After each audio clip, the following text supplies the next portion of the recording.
Hey guys, welcome to another episode of The Restless Millennial, the voice of the motivated youth. Today with me is a guy named Eric Bizzarri. Now Eric is a 22-year-old former film student at York University, and about 5 years ago he started his own film festival called the Future of Film Festival. And what makes this festival unique is that it features films done by people who are 30 and under. So it kind of has a focus on younger people who are creating, like directors and cinematographers, like young directors and cinematographers who are, creating films and wanting to, get started in the industry. So the first question I want to ask you on this podcast is, why did you decide to pursue a career in film? Is this something you always knew you wanted to do from an early age? Yeah, I love, first of all, thank you for having me on. Thanks so much for being on. Awesome, yeah. I've always loved telling stories, I think, and it's, I love being able to connect with people, and a lot of the stories that I tell revolve around personal experience, because I find that's where the most honest storytelling comes from. And so I love, sharing stories of my own life with people, and sharing like experiences and stuff like that. And so I thought making films was the best way to portray that, So you started Feature a Film show about 5 years ago, you said, right? Yes. So why did you want to start your own film festival? Because, there's a lot of film festivals already out there and it's something that's very competitive. Right. So, I guess talk about why you wanted to start it and what makes your festival different than the others. Yeah, totally. So the Future Film Showcase, so as you said, started 5 years ago. It started, so my friend and I were in a dorm room, and he was watching audition tapes for the first film that he was producing. And so I asked him what his plans were for the film, and he said, I'll just, probably publish it on YouTube or Vimeo. And I said, is that it? Is that your biggest goal? And not to discredit people that, publish works on YouTube and Vimeo. I think it's great. They're both great, streaming platforms and stuff. But I wondered why he hadn't thought of something more, something bigger, something almost like a bigger engagement, And so I said, why don't we present this film at a movie theater? Why don't we have an event for it? And he's like, well, it's 15 minutes long, and we're just going to have a 15-minute event. And I said, well, no, we can do. We can show a bunch of films. We can have a bunch of films that play on screen. And so what ended up happening was we had a 3.5 hour event, which just kind of showcased a whole bunch of films, some from our friends and some from just acquaintances and whatnot, and just filmmakers across Toronto. And then after that, we decided to expand. And so in our second year, we went ahead and actually had a submission process this time, and we had a ticketing system, and we had a slightly bigger venue, the Vox Theatre in Toronto. Great little small indie spot, very, very great theater. And so we screened there, and it was great. And we had about 200 or so people that showed up. And then after that, we just kept moving forward, and we thought, how can we, if this is something we're going to continue, how can we continue to top ourselves? You know what I mean? How can we continue to just do better each year? And so in our third year, we pitched to Cineplex Entertainment, Canada's largest theater chain, and we ended up getting them, and they ended up giving us the Canada Square Theatre at Yonge and Eglinton in Toronto. So we had that, and then after that we went to the Scotiabank in our fourth year, and that's where we are now.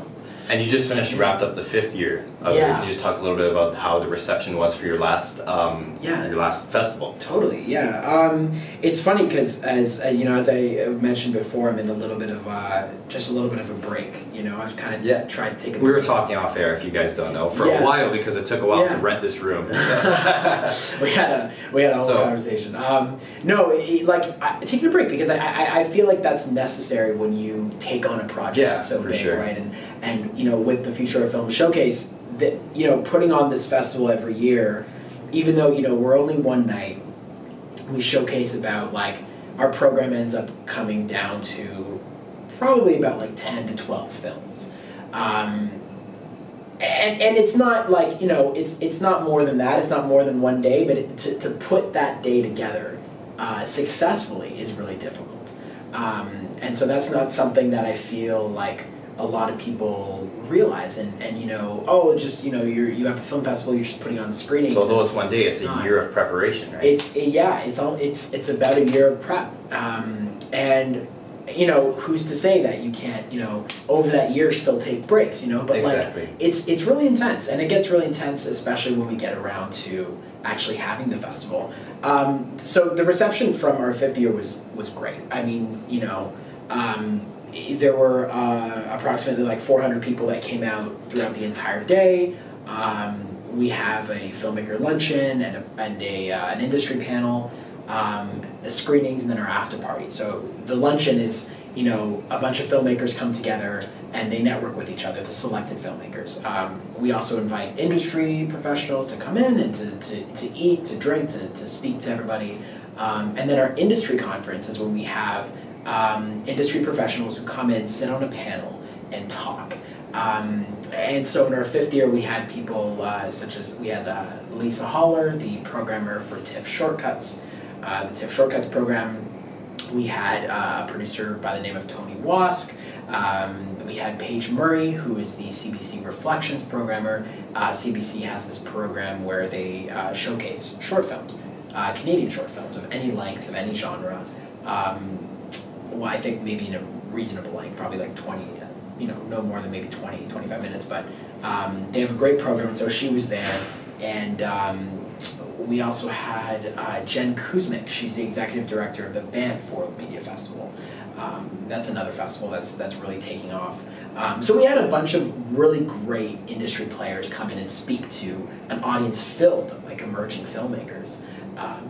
It was fantastic, yeah. And with that comes, again, as you said, a lot of prep, and it was it was really tiring. So one thing I want to ask is, why do you only feature films made by people 30 and under?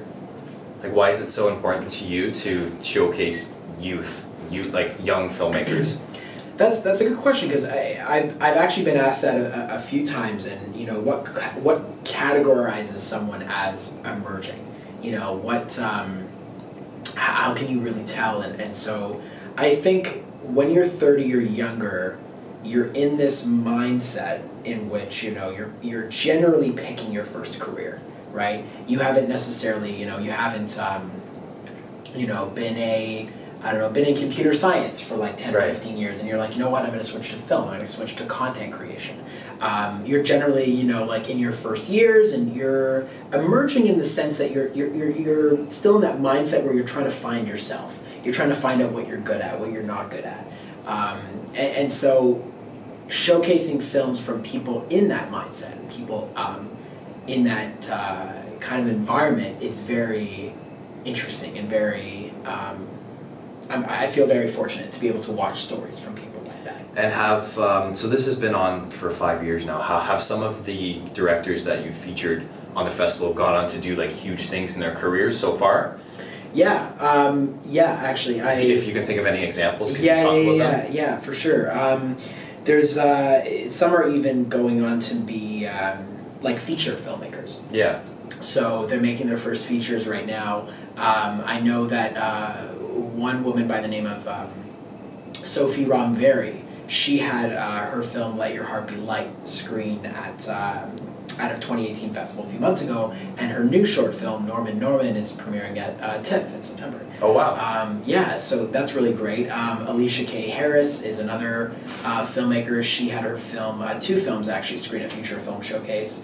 Last year in 2017, her short film Love Stinks screened, and then that was later selected as part of CBC's Canadian Reflections program.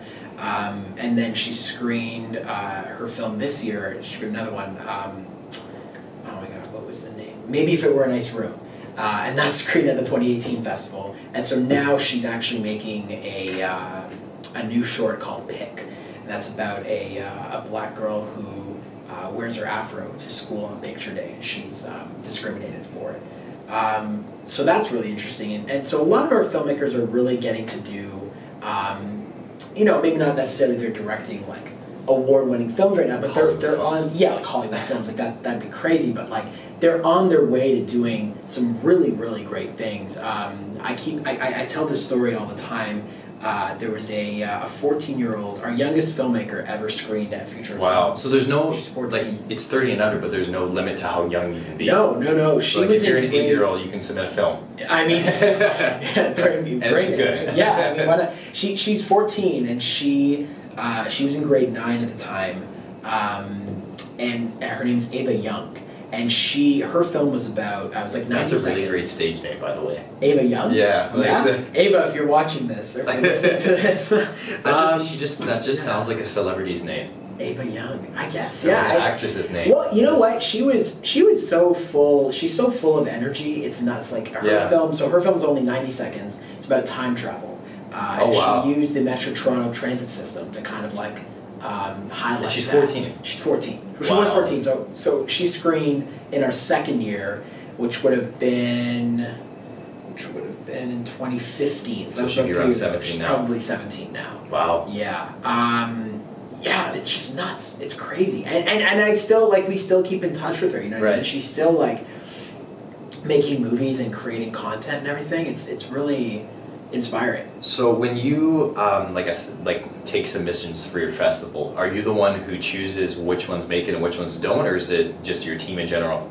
So we have a team of different departments. So I have a programmer by the name of Zach Goldkind.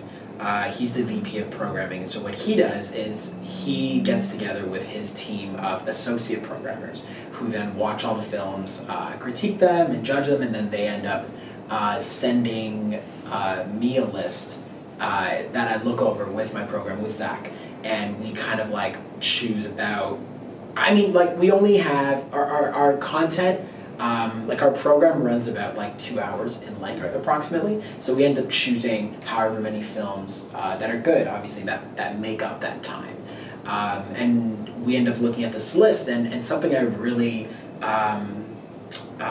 put forward and I really fight for are original stories.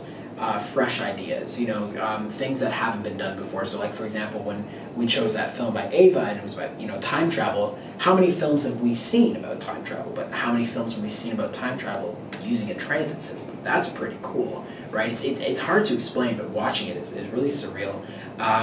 So we look for, you know, filmmakers that champion original stories, stories that we haven't seen, I mean, that we've seen ourselves or just in Future Film Showcase in general, right? Between the two. Yeah. So are there any other aspects you look for in terms of assessing a film? Like, what's the make or break of a film making the Feature Film Fest and a film that doesn't make it?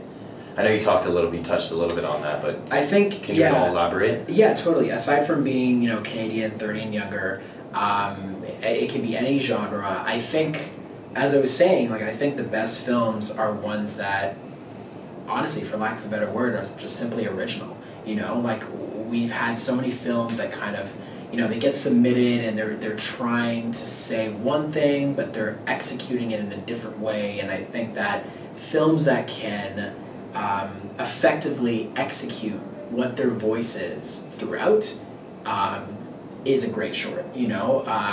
We had a film play this year called Chesterfield.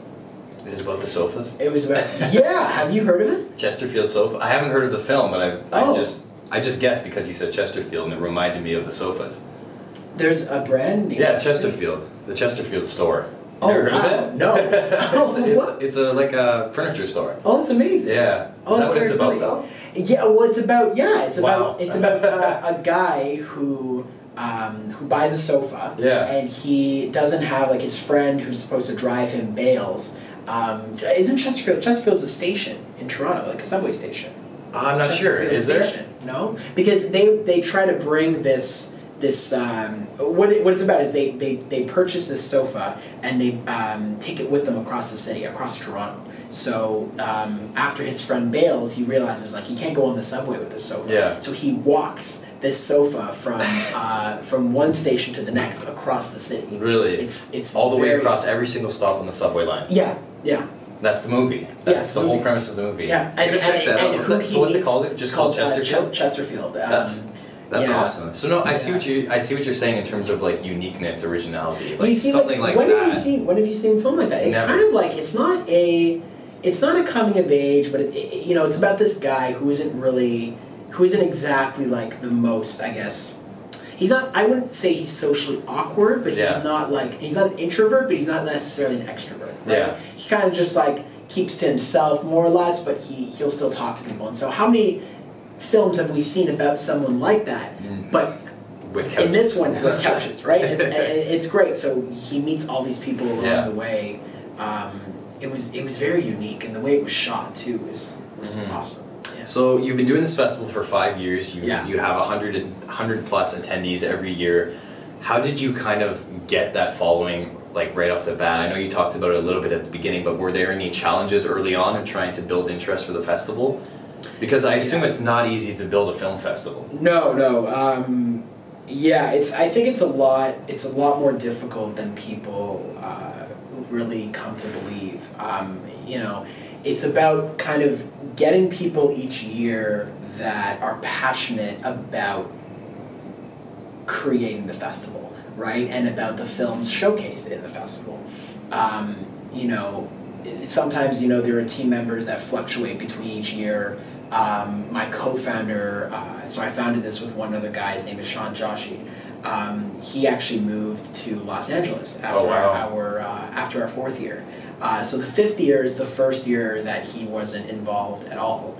And it was interesting because you start something with, a core group of people, some of which are still involved and others that aren't as much, but still show support. And you build something and you realize it's this incredible feeling where with this group of people you realize that you have something incredible. You realize that you have something tangible, something that you can manifest and you can grow and build, and it's just wicked. I don't really know how to explain the feeling, and so actually I do know that. Well, I can tell you, in our 4th year was the very first year we sold out. So I had mentioned, so we were talking a bit before, and I said that how our first year was, comprised of mostly our friends. So it was like, people from our school that came out and people from other like neighboring film schools. Our 2nd year, was still more of our friends, and then, 3rd year came around, and even though we locked Cineplex, something that, we could argue is one of our most successful.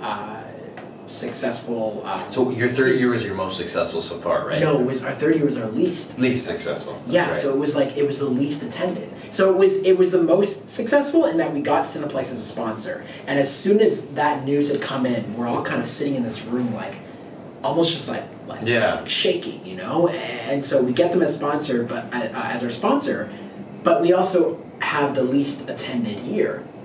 So we're faced with, at the end of our 3rd year, one of our biggest challenges was kind of sitting down and saying, okay, so we have Cineplex as a sponsor.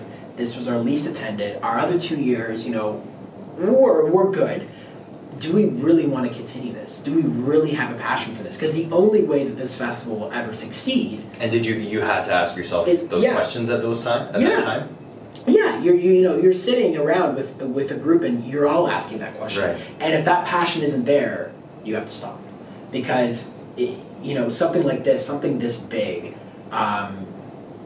it needs passion, it needs excitement, it needs energy, and so once you lose that, the entire festival is lost, right? And so then our 4th year comes around, and we finally we sell out. But I remember being inside the theater, because on the day of the festival it's really crazy. Like I'm going one way, all the team members are scattered around Scotiabank doing different things, and so I remember like about 5 minutes before we're supposed to start, it's like it's about 7:25. We start at 7:30, and we're all kind of walking around, and we hear on the walkie, and they didn't give me a walkie-talkie, for the reason that they don't want me to hear what's happening. They don't want me to stress out with them. They don't want me to hear what's going on, right? And so in my, on the walkie, I overhear our programmer at the time, Nicole. She goes over the walkie and she's at the ticket booth and she's like, "Hey guys, we're almost sold out." And we're just like, what? And you don't even really realize it because you see people walking in the theater, but you don't take a head count. You don't see, oh, like now we have 170, now we have 175. Right. Like, you know what I mean? So we hear this on the walkie, we're just like, what? And she's like, there's 5 tickets left. We have no more, like that's all we have. You gotta start turning people away. And I'm like, are you serious? And she's like, there's a line right now. Wow. Like and then we sell out. And then we said, we're sold out. And it's like 2 minutes until I go on. And so I go on and I whatever, people clapping, like I go onto the stage to like present the festival. And I say the first words out of my mouth are like, I just heard we sold out. You know, like that's just what happened. And so I look. People start clapping to that. Yeah. And there's like a full theater of people clapping and whatever. Yeah. And it was just like one of the most like insane things, right? And so then after this was over, we were at our highest point, right? And so we're like, how do we top this? How do we, it's like it's a TV show having its best rated season. How do you go past that, Make right? it better. And I think a lot of shows don't. well, that's the thing. But the reason being is that I think that people get caught up in this idea of always trying to do more rather than being appreciative of what they are currently doing, of what they're currently doing right? So like in our 4th year, we realized we have this foundation. We have this way of running the festival, rather than try to do something bigger, rather than whatnot. Why don't we do what we're doing better? Why don't we keep doing what we're doing, right? And so that's something we realized, and then that's what we did. That's what we implemented in our 5th year. And then Cineplex gave us a 300-seat theater. We had approximately like 400 people that came out throughout the whole day. And so, would you say your persistence is what led to your success so far? Because I know you said you had to, after your 3rd year, you had to contemplate whether to keep doing it or not. And you guys evaluated whether your passion was there, and I assume you decided that the passion was there. So if you had to think of something that, has attributed to your success so far, would it be persistence or would it be something else? I think it's persistence, but I think where persistence comes from is the notion of believing in yourself and believing in what you have. And I can say that, but obviously I've had several times where I haven't believed in myself, or I hadn't thought that something could go the way I wanted it to, or I've gotten upset, and that's human nature, that's normal, right?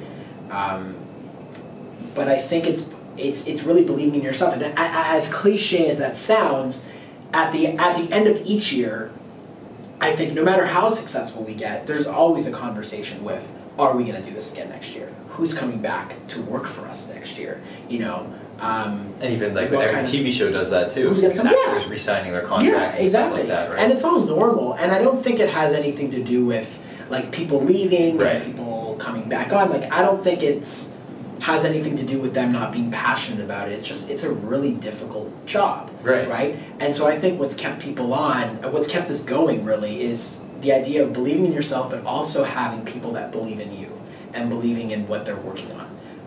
And with this industry, at the end of the day, you can have different goals, right? You have a goal to, I want to be in this industry to, create a lot of stories or meet certain people or work in certain places or tell certain stories. But the only way that's ever going to happen is if you believe you can do that, right? And so I have this it's weird. I started because I've been on this break that I was telling you, right? So I've started I have this mantra that I have in my washroom, and I kind of just read that. I try to read that every single day, and it says it says something along the lines of I will continue to do what I'm doing. So I will continue to do what I love doing with people I love who love me back, and who respect me. And that's how anything in this industry is ever going to get done. I mean, unless, I don't know, maybe in certain circumstances you're the son of Steven Spielberg or something, maybe there's different. But even so, even that, you still have to be good. You still have to be good at what you do, and the only way you're going to be good at what you do is if you have confidence, right? And that positivity will translate. So let's say you're a 14-year-old like that girl who made that film about the Chester. Was it Chesterfield? No. No. That was the 14-year-old girl made the time travel. The time travel film. Eva, yeah. So let's say you're a 14-year-old girl and you want to be successful in the industry, or a 14-year-old guy. It doesn't matter. What are some advice that you'd give them if they asked you? I'd probably tell them that they're not alone. Yeah. A lot of the feelings that they're experiencing and a lot of the thoughts that are running through their head are they're not alone. There are so many people in positions similar to yours that are feeling the exact same way. And you'll never know that because in the world we're living in the tumultuous times that we're living in right now, as someone I know put it so well, it is so hard not to compare yourself to someone else, right? 100%. And comparison is the death of joy. And I say that because what makes you happy may not make someone else happy. And so when all of a sudden you take yourself and what makes you happy and say, well, you know what, you like, I need Stefan what someone else has to be happy. Yeah, or Stefan doesn't like these pair of clothes. Stefan doesn't like to wear, polo shirts or whatnot. I do. Maybe I should look more like him. Maybe I should dress more like him. Do you see what I'm saying? Yeah. So that's why I say that. You're gauging your happiness based on what someone else does. Yeah. And that's I can see how that's toxic in any industry or anything that you're trying to start. And I'm guilty of that. Yeah, and everybody is. I'm guilty of that. Everyone's guilty of that. So when you're doing your own festival, for example, there is such an influx and oversaturation of festivals in Toronto right now. And it's hard not to see what they're doing and to say, well, does my festival even really mean anything? Yeah. And I think if you're giving filmmakers the opportunity to collaborate, I think that's a great thing, no matter how you're doing it. But at the same time, I think that you have to believe in that your voice is original in itself, right? Right. Yeah. So you just believe in yourself, and it goes back to what you were saying before. Comparison is the death of joy. Believe in yourself, and comparison is death. All right, so before we sign off here, I do want to ask you about what are some of your favorite films? You got to give people some recommendations before we. Man, dude. Just list. I asked Francesca this. He was our videographer. If you guys don't know, I asked him this on my podcast, and I got like a 20-minute response. So you don't have to do a 20-minute response. Just throw some out there. What are some movies you're watching right now? Yeah. Okay. Let's do that. Okay. That's a more focused. Okay, question. so anybody who knows me knows that coming of age is my niche. It really is. It's just that's my stuff. I think the best films in that genre are.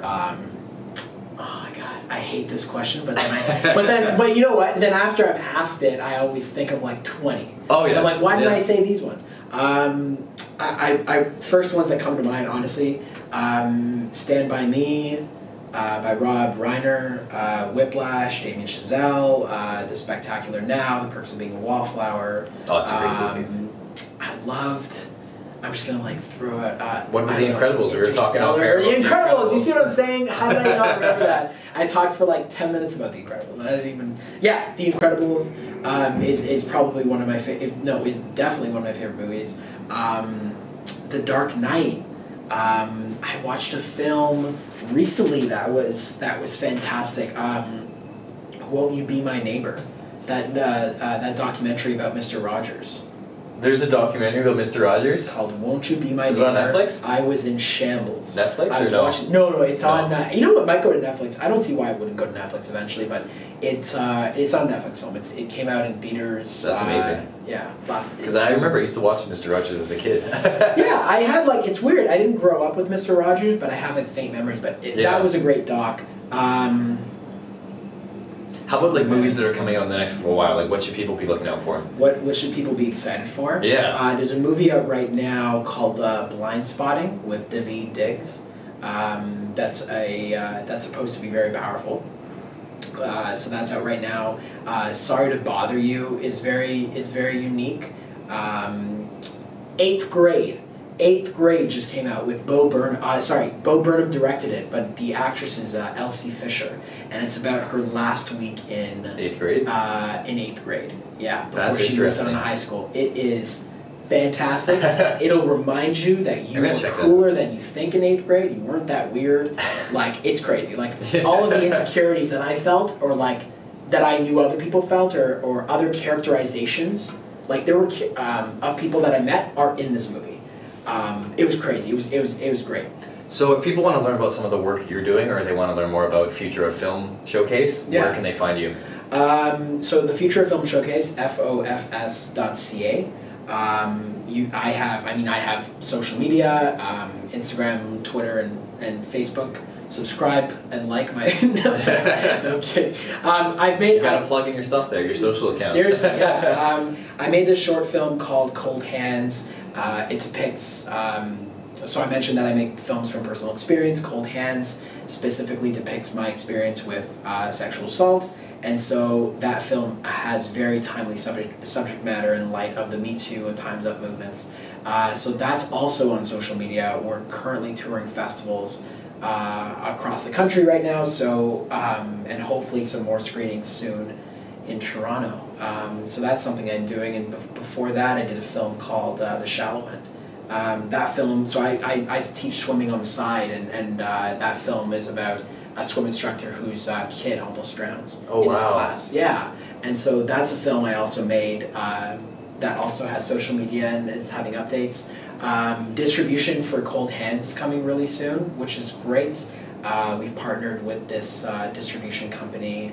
I can't say too much about it right now. Yeah, no worries, no spoilers. But, it's a really good thing. So perfect. You guys can check that out, and most importantly, keep listening to The Restless Millennial at TR Millennial on Instagram, on YouTube at The Restless Millennial, and at Facebook at TR Millennial as well. So thanks so much for being on the show, Eric. Thanks, man. It was great to have you. Pleasure. Thank you so much. And you're welcome to come back whenever you want. Of course. And most importantly, guys, keep hustling.